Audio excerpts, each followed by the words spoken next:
Okay, so starting with number 5, letter A. On this one, you are looking for whether or not it's a U substitution, and I'm going to say yes, unless you want to actually FOIL all this out and then distribute that, which is going to take forever. So I would just say do a U substitution, and you want to pick the function stuck inside another function. So in that case, I would let U equal all of this,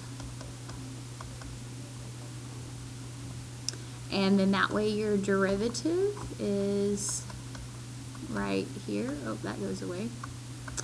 And when you go to look back up at the top, a lot of stuff's going to go away. This is now replaced with a U, so it's going to be U squared. And right here, the x squared dx, you want that to go away, and it will kind of go away, but there's this extra 6 here, so make sure that you move that over to the other side of the problem. And when you do that, it just means that you can write it out front here, but now this is just a du. So all of that did go away and get replaced with a du. And so now you're just going to take the integral of that. So the integral of U squared is U to the 3rd over 3 plus C. And then you can plug back in for your U. And so that's just going to be this over 18 plus C. And that's exactly how I would leave it. So there's letter A. Now, letter B, I asked y'all to omit it. That's something that's good to know, but it's probably not going to be tested on an AP test or even in here, so don't worry about that. Letter C is a good one, and it looks really hard, but I'm telling you, if you stick with our rule about ease and what to choose for you, it's going to work out.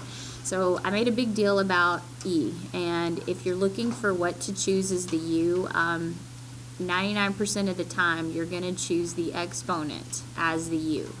And so I'm going to do that here and just see if it works. So if U is my exponent, then the derivative of that is here. And you may be thinking, well, the derivative of tangent secant squared, I don't see a secant squared, so maybe this didn't work. This absolutely did work, guys, because from pre-cal, you may remember that secant is actually 1 over cosine, which means that secant squared is just 1 over cosine squared. And if you realize that and you look back up here, now this is all gone, because you could really write this as 1 over cosine squared, and all of this is going to go away. So my new problem is just e to the u. And when I go to integrate e to the u, I just get e to the u, and I write my u back in, I put my plus c, and I am finished with that one. Okay, letter choice D. Oops.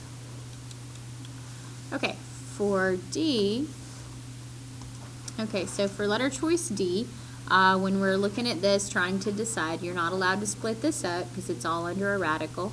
So the good choice for you would be whatever is under that radical, and then when you do the derivative of that, you are getting this. Now, this doesn't match what I see here exactly, but it's pretty darn close. So what I would do is go ahead and move that 2 to the other side and just have it as an x dx.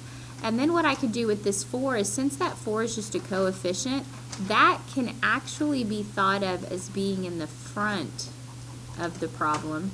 And now you're ready to plug stuff in. X dx gets replaced with a 1/2 du. Now there's still a 4 out front,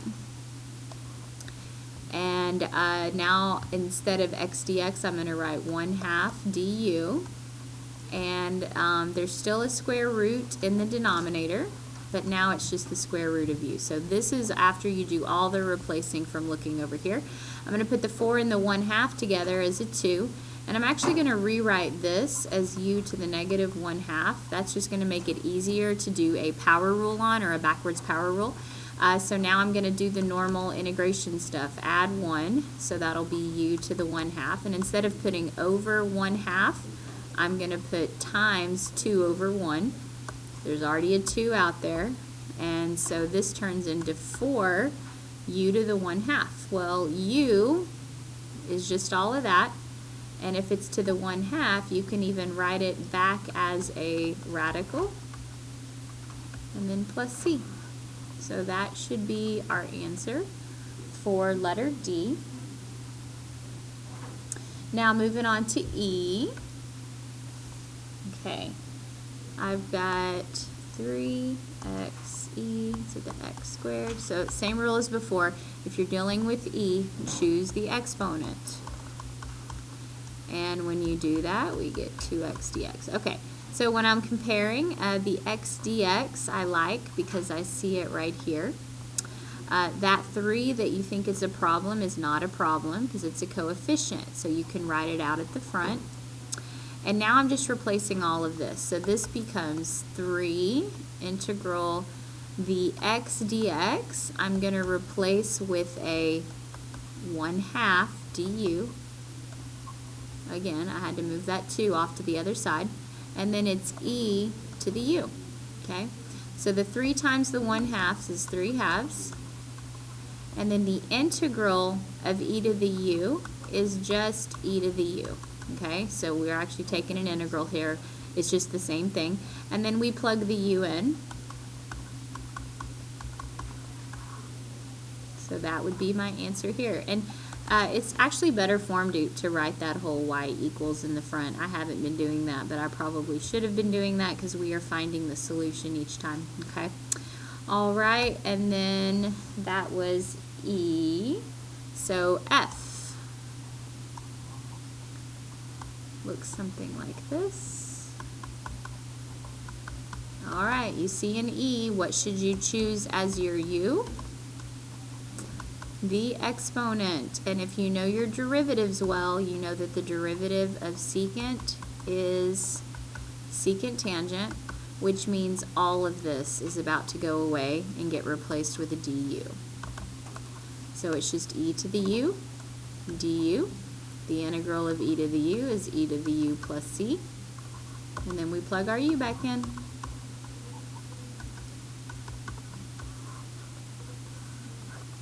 All right, so there is F, G,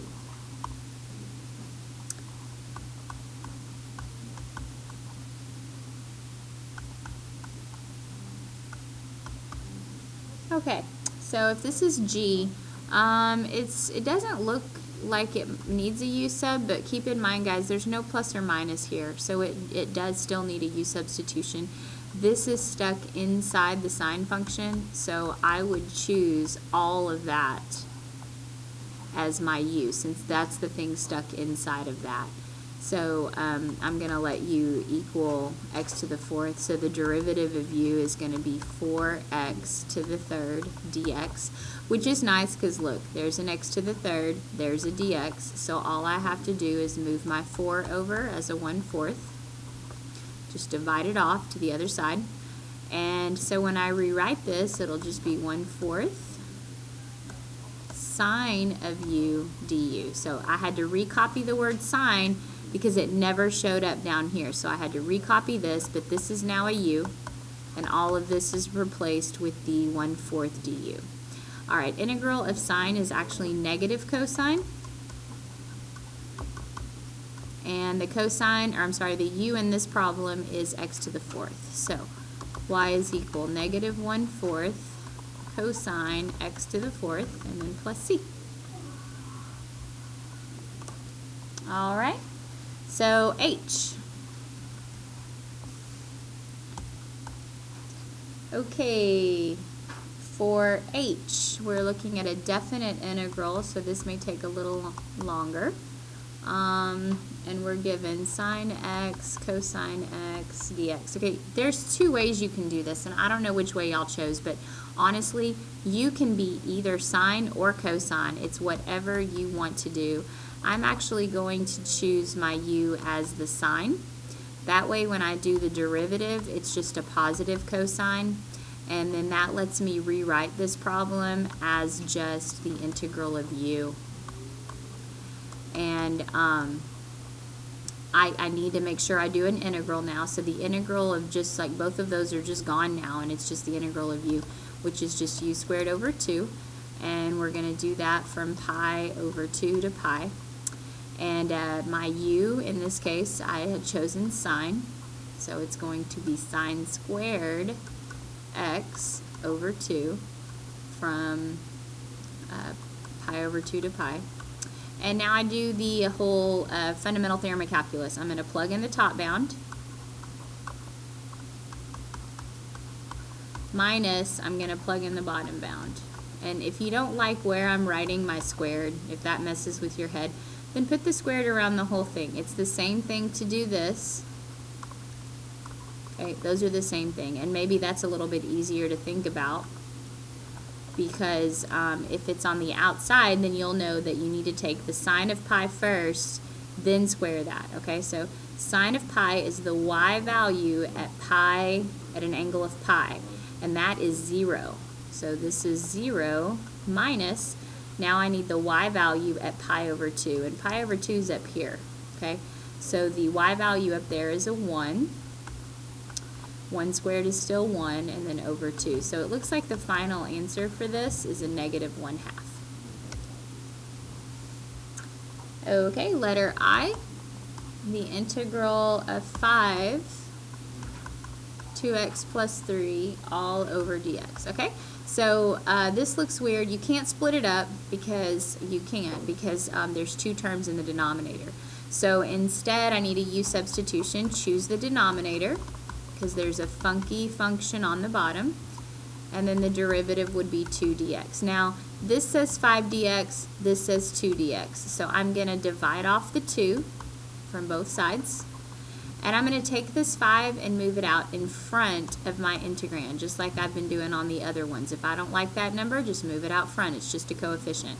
So this is going to leave a 1 on top here, and on the bottom, that's a u. I've got a 1/2 du that's going to replace this. So the du goes here, and I'm going to go ahead and put the 1/2 in the front. So I'm just going to call that 5/2 because I'm putting the 5 with the 1/2. The integral of this, you have to know this one. You cannot power rule it. It's one that we have to memorize. It turns into a natural log, okay? And then you can plug that u back in.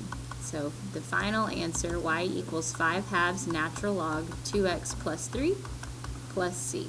And that is your letter choice I. Okay, J. J is actually not bad. It looks terrible, but since there's only one term on the bottom, you are allowed to break this up. So this is the same thing as x to the third over x to the 1/2 plus 2 to the x over x to the 1/2 plus 1 over x to the 1/2. And then you're just going to power rule all of these separately. Now, before I can power rule, I need to simplify that. And the rule with exponents is to subtract when it looks like this. So this is really x to the 2.5, 5/2, plus, this is an invisible 1, so 1 minus 1/2 is 1/2. And then this I'm going to write as x to the negative 1/2 because I want to see it as a power of x that I can use a power rule on. So now I'm going to go through and do my backwards power rule to all of these. So 5/2 plus 1 is actually 7/2, and instead of putting it over 7/2, I'm going to multiply by 2/7. Here, 1/2 plus 1 is 3/2. Instead of putting it over 3/2, I'm going to multiply by 2/3, same thing. Add those together, I get x to the 1/2, and instead of putting it over 1/2, I'm timesing it by 2. This is your answer when all is said and done. If things reduce, feel free to reduce them, but you can leave it just like this and you're absolutely fine. All right, the last one is K, and on K, for some of you it's hard, for some of you it's easy to see. I think it's pretty tricky to see. If you were to choose the bottom as u, then that does nothing to get rid of the top, but if you choose the numerator to be your u, then the derivative of natural log of x is 1 over x, and lo and behold, think of there being an invisible times 1 here, it will get rid of this 1 over x, and it will get rid of this.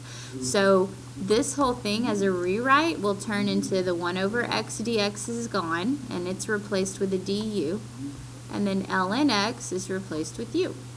So the integral of u is u squared over 2, and then I plug my u back in, which was natural log of x.